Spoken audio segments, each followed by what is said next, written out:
PEC da transição, na verdade, foi a PEC que garantiu o primeiro ano de governo. Tudo que se construiu no primeiro ano de governo, para além das ideias, foi com os recursos da PEC da transição. Foi uma grande articulação política feita aqui no Parlamento brasileiro, com o presidente Lula participando, já antes da posse, inclusive, e foi a vitória que possibilitou que nós tivéssemos recursos para acabar com o teto de gastos depois na regra fiscal, para poder viabilizar políticas de transferência de renda, aumento real do salário mínimo e toda a reconstrução das políticas públicas que foram feitas a partir daí, inclusive a retomada do Fundo Nacional de Desenvolvimento de Ciência e Tecnologia. Destaque seria a retomada também dos programas sociais, o Bolsa Família... Tudo, programas Bolsa Família, Farmácia Popular, Minha Casa Minha Vida, aumento real do salário mínimo, tudo que se fez de programas sociais que foram desconstruídos e nós reconstruímos. E os investimentos feitos, inclusive a ideia do PAC, e o próprio descontingenciamento de fundos, como da Ciência e Tecnologia, foram feitos a partir dessa vitória. A área da cultura vem ganhando relevância no debate e agora com o governo Lula, com a volta do Ministério da Cultura, a nossa expectativa é uma execução mais ágil das leis. A minha lei, a Lei Aldir Blanc, teve como coautores a deputada Alice e o deputado Renildo Calheiros, a Lei Aldir Blanc 2, que nós temos autoria, a 1 foi durante a pandemia em que eu relatei e nós construímos essa lei andando pelo Brasil, né, andando virtualmente pelo Brasil. Então eu espero que agora o Ministério da Cultura garanta a sua execução plena, porque a Lei Aldir Blanc 2 é uma lei permanente, que é validada a cada 5 anos, são 3 bi por ano, e segundo nós conseguimos na LDO, não é um recurso contingenciável, então é um dinheiro que sempre vai sair para a cultura brasileira. É uma grande batalha, mas que infelizmente o Supremo está anulando essa vitória, né? Nós aprovamos aqui 2 emendas constitucionais, uma emenda, um projeto de lei, né?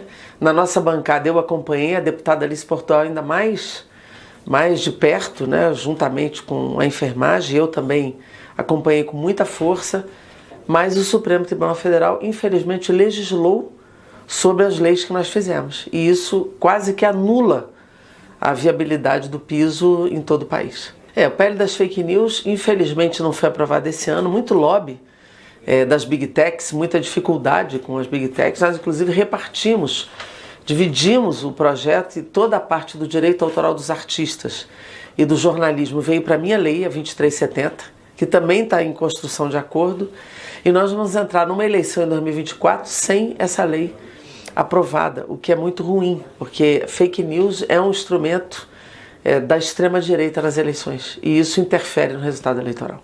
Todos os projetos do campo econômico e macroeconômico do presidente Lula foram aprovados nesse Congresso. Mesmo tendo ainda uma base instável, com muitas dificuldades, muitas adversidades durante o ano, eu tive o privilégio de ser líder da bancada esse ano e de ser vice-líder da federação, portanto eu participei de todos os debates da construção dos acordos. Tudo que o presidente Lula mandou para cá nós conseguimos aprovar. Foi tudo aprovado, inclusive a proposta de reforma tributária, que ainda não é reforma tributária completa, é a primeira fase dela, né? Mas é histórica essa aprovação e essa promulgação, mas nós precisamos da outra etapa da reforma tributária, que é a etapa de tributação das fortunas, das grandes heranças e dos patrimônios. É essa que coloca de fato os ricos dentro dos tributos brasileiros. A principal transferência de renda é o salário, né? Os programas assistenciais de transferência de renda eles são muito importantes porque as pessoas passam fome, as pessoas têm dificuldade de sobrevivência, principalmente depois dos 4 anos do governo anterior, que devolveu o Brasil ao mapa da fome, que fez com que as pessoas ficassem em desespero total, ou morreram de Covid ou morreram de fome. Então, a transferência de renda imediata da assistência social ela é decisiva. Mas a real transferência de renda é, de fato, o emprego e o trabalho e o salário mínimo com aumento real acima da inflação. E no caso de gênero, que há uma desigualdade profunda, essa aprovação e a promulgação já da lei, da sanção da lei, que iguala, que é uma coisa óbvia, mas ela não é vida real, também foi uma grande vitória das mulheres que tiveram muitos outros projetos aprovados. Nós aqui, esse ano, a bancada feminina aprovou muitos projetos e muitas leis, o que foi também uma vitória desse período do ano de 2023. Essa questão da meta zero foi a posição do ministro da Fazenda, o ministro Haddad, que teve preocupações publicamente demonstradas pelo próprio presidente Lula, mas aqui, nessa conversa aqui no parlamento, ela acabou firmando numa meta zero de déficit, Quando nós precisamos construir um projeto nacional de desenvolvimento, nós precisamos ter um PAC, nós precisamos ter investimento, ter infraestrutura, sem atingir inclusive as políticas públicas, sociais, da educação, da saúde, da cultura, da ciência. Então a meta zero é botar uma corda no pescoço para puxar depois, porque a meta zero eu acho difícil que a gente alcance. E essa não deve ser a procura agora. A procura agora é o Estado investir mais. É a gente colocar mais recursos para garantir que o país se desenvolva, cresça, gere emprego, gere renda e as políticas públicas não sejam contaminadas por esse contingenciamento. Então a preocupação é que a tentativa, se não der a meta zero, tentar trocar em março, que a gente não consiga alterar em março, porque a Comissão Mista de Orçamento não está instalada em março, é um ano de eleição, então todos os recursos têm que ser repassados até junho, para muitos projetos dos municípios, então é preocupante ter mantido essa meta zero, nós lutamos contra ela, mas ela foi aprovada, eu defendi o destaque de levar 1% pelo menos de déficit, mas ele não foi aprovado e ficamos na meta zero, e agora é tentar ajudar a mudança dessa meta o mais rápido possível para não ter contingenciamento em políticas públicas e investimento. A CPMI foi um grande trabalho, eu participei, foram 5 meses de trabalho.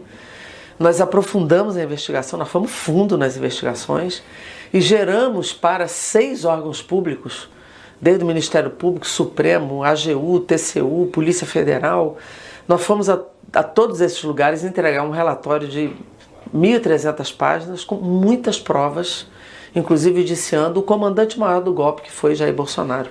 A minha expectativa é que essa condenação venha rápido, porque com democracia não se brinca.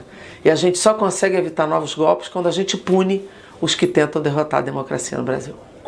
Eu penso assim, com CPI e liderança ao mesmo tempo, claro que eu devo ter tido falhas, né? Porque eu tive que me dedicar muito à CPI. Mas a nossa bancada é uma bancada de líderes.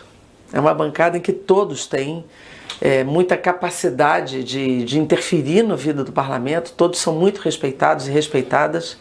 E é uma bancada que a gente tem dito pequena, porém ruidosa, no sentido de que quando ela fala, as pessoas ouvem.